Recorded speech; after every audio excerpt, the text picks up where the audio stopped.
In this video, we're going to be doing a power jack repair on a Toshiba laptop. If you look, you'll see that the jack is completely missing. Well, it's actually stuck on the inside of the computer. It's not as tough of a repair as you would think, and I'll show you once we open it up.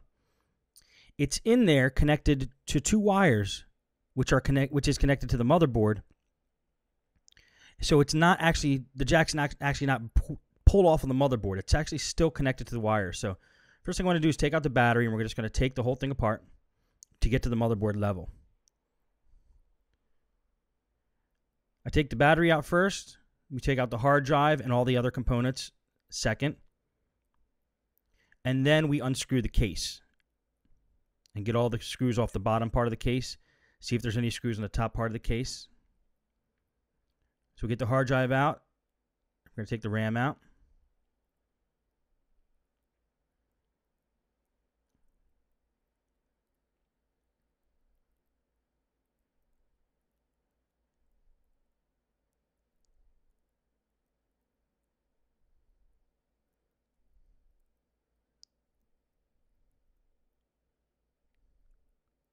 Just checking if there's any other components that need to come out.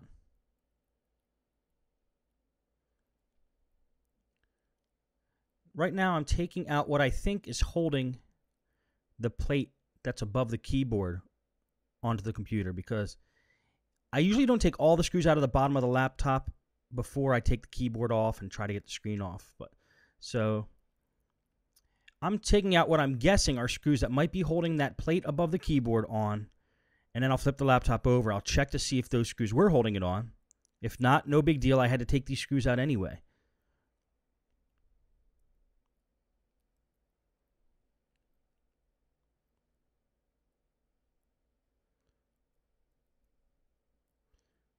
This video is not being recorded in real time. This was recorded at the shop, and I'm just narrating over it. So I might be guessing wrong of some of the things I'm doing, but I'll just narrate anyway. Get the CD drive out of there. There's only one screw holding that in, which is one of the ones I just took out. It looks like I'm actually going to just go for it and just take all the screws out of the bottom of the case since I have it down here. But you can do it either way. See, my main objective is to get the screen off. I like to take the screen off as soon as I can because I don't want the screen to get in the way. It's fragile. It's unwieldy. I don't want it scratched. I just want it out of the picture. And the way to do that normally is to get that plate above the keyboard off, and I'll show you when we flip the laptop around. This one might not have that plate. But I figured, since we're down here, let's just take all the screws out of the bottom. It's a matter of preference. Now you're going to see little markings next to each screw hole on the Toshiba laptop here. Those markings tell you the size of the screw that should be in the hole.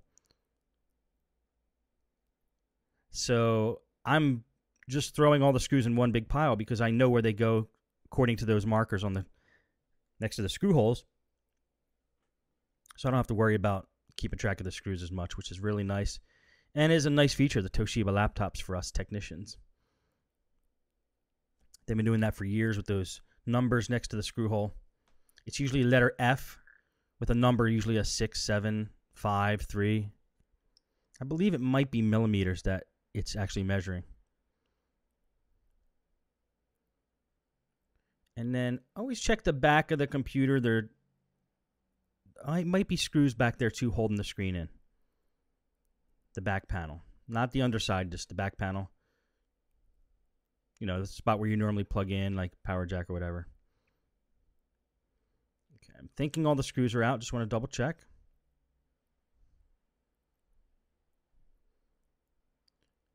Now, this is a newer model I've never worked on before, so I'm checking now to see if there's a plate holding the keyboard in. A plate that's right under the screen and right above the keyboard. And this one doesn't have a plate, but you'll see what it does have once I figure it out. Because right now I'm in the process of figuring it out. How do I get the keyboard off is my question now. How do I get the keyboard and the screen off? You feel around, you look around, you see if there's a plate above the keyboard, below the screen. It's usually the key that when that plate comes off, and if you watch in the earlier laptop videos, that's usually the key to getting the screen off, getting the keyboard off. And I can't seem to find one. Sometimes, especially with Vios, it's all one piece. and you have to find a different way to get the screen and keyboard off. But I think the solution will present itself here. If it doesn't, I'm going to fast forward it till I get to it. This is what takes time in the laptop video or the laptop repairs, guys. Figuring out how to get these babies apart.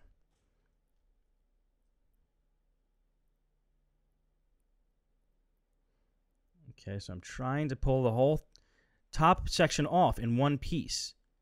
It's very unlikely, though, it comes off in one piece because that keyboard is in there pretty solid. It's probably screwed in somehow. I like to use my fingernail so I don't scratch any of the plastic to kind of pry the top and bottom plates apart. And they are coming apart, if you see that. But there's something still holding them in. In some cases, it might be a screw that I missed on the bottom of the computer. In this case, I don't know what it is yet. But remember rule number 1 in laptop repair. I'm probably going to mention this every video. If you have to force it, you're doing something wrong. It's probably going to break. If you have to force anything apart in a laptop repair, don't do it.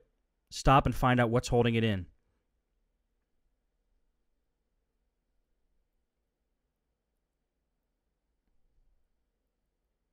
Right now, I'm checking for screws I may have missed. Sorry, it's a little out of view. And I found one. A screw that I missed.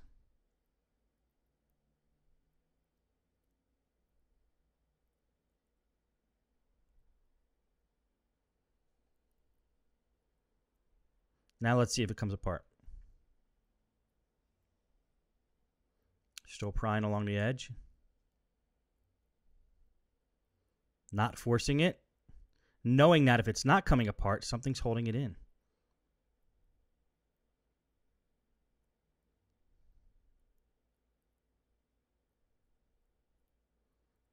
Okay, we're making some progress here. It's coming apart, but it's still something holding it together.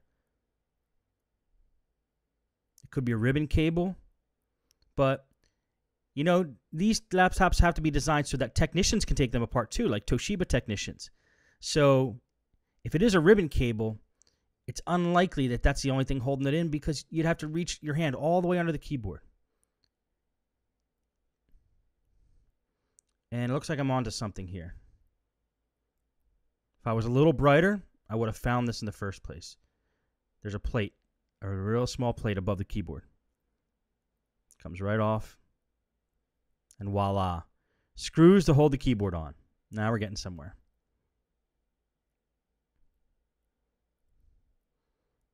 See, guys, you just be patient. The solution will present itself every time. Do not force anything. I could have very well broken this laptop and gotten it apart. I learned my lessons. There's a little latch there that keeps the keyboard snapped in after you take the 4 screws out. And then there's a ribbon cable holding it in. Ribbon cables come off in different ways. This is one of the ones that you have to pull it outward. The little brown piece has to be pulled outward, and then the ribbon cable comes out. So you just want to get each side, the left and right side, push it outward. Cable comes right out. Again, ribbon cables aren't meant to be forced out either.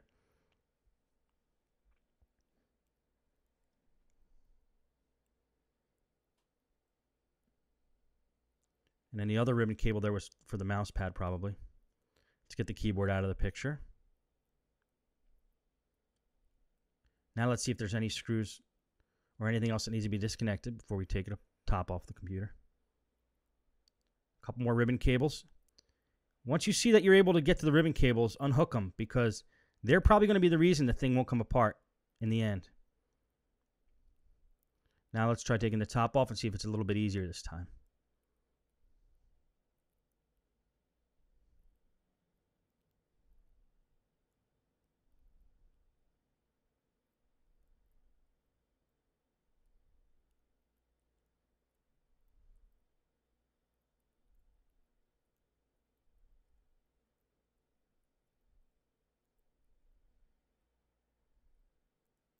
And there was one more wire holding it in. I think it was a speaker for the upper left-hand speaker. So let me pull that wire out, which you can't see in the footage here, but that's what it is.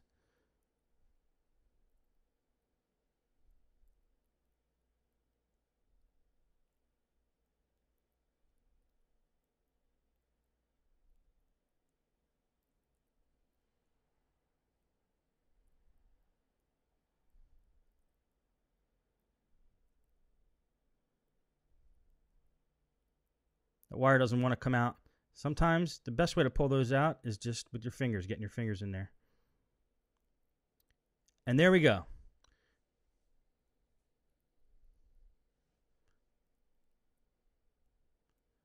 There is the power cable, or power jack, I'm sorry, sitting next to the hole, connected by those two wires. I like Toshiba laptops, these later models. That power jack is not soldered onto the motherboard. It's just there by wires. Very easy to work with when it's like that. So let's find out why that came apart in the first place. I'm going to try to fit it back in the proper spot. And it does fit. But a piece of the plastic that was holding it in there broke off on the left-hand side. So if you try to plug the power adapter back in, it's going to pop out again. So we need to find a way to secure that jack.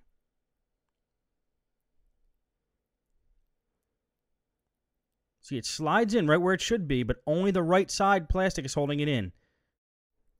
So what I'm going to do now is try to find a way to fasten that jack in there so it doesn't move.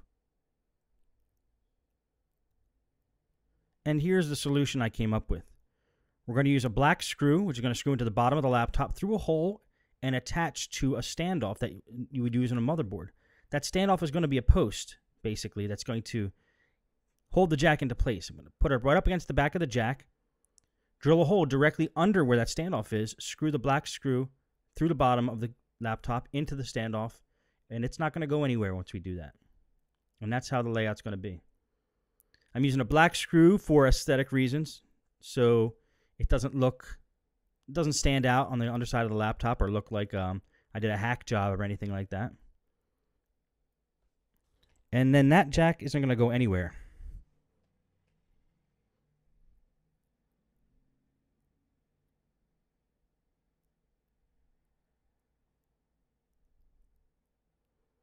I'm going to take a drill here.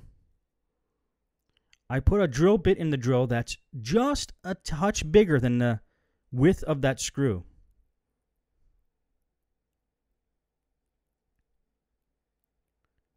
You don't want to have too small of a hole that the screw is threading through because the standoff is threaded. You just want to have a screw that's going to fit gently through. You don't want to make the hole too big, otherwise it's not going to gain any traction. It's going to come loose. It might rip through the bottom of the laptop. Now this drill has about 2 seconds left of charge in it. So I just put something under the laptop to hold it up. And the battery just died, but it was enough for me to make a hole. You can see some of the shards of the black plastic coming up through the hole and sitting in the laptop now, which I'll clean up in a second. Just going to put the drill bit back. It's a good thing to do, guys. When you use a tool, put it back where you found it. Don't keep your space messy. I like working in a clean space.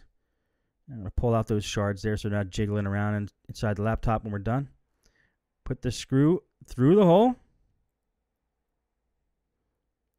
Take the stand off, screw it on.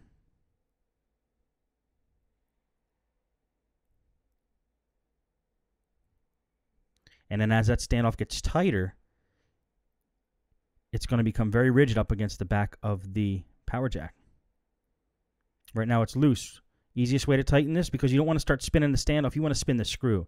Standoff is going to have to be positioned with one of the flat sides of the standoff up against the back of the jack. Because the standoff's like a nut. A nut has what, 6 or 8 flat sides, and you want one of the flat sides to be up against the back of the power jack just for stability. I shifted the laptop in the camera view here so I could show you what I'm going to be doing. That screw is loose down there. On the other side of the laptop, which you can't see, I'm holding the standoff with a pair of pliers so it doesn't spin. Just a pair of needle nose. And you could see that I had to turn that screwdriver many times to get it into the standoff, which is good. You know, it's going to be deep in there. It's going to make a real solid connection that won't break off or come loose. Now, it is on plastic. We're going through plastic, so you don't want to over-tighten. But I do want to tighten it enough that I'm going to be sure that it's not going to come apart again. So I'm going to give it a few extra turns here. Make sure it's tight. Another advantage is that the standoff is sitting on top of a piece of metal in the laptop, which I'll show you in a second. And this is the finished product for the jack repair. So that's what the finished product looks like. There's a side view. So the last thing to do is put everything back together, which I did by speeding up this video, because it's pretty much exactly how you take the thing apart. Right now I'm putting all the ribbon cables back in. After I put the cover back on, get all the wires that were on there connected, put all the screws back in.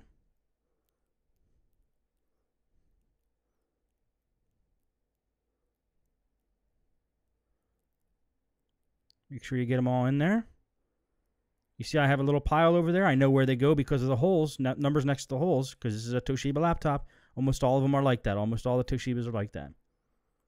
So that's a good thing for us. Put the CD drive in there. Put the screw in to hold the CD drive. Last thing to do is a keyboard. 4 screws holding the keyboard. And I didn't have to take the screen off for this repair because it wasn't really in the way. And everything's back together again. Power's on, as you can see. That is the finished product. And when you put the power cord in, you can push it in, you can move it around a little bit, and it's secure. So that's how you do a power jack repair.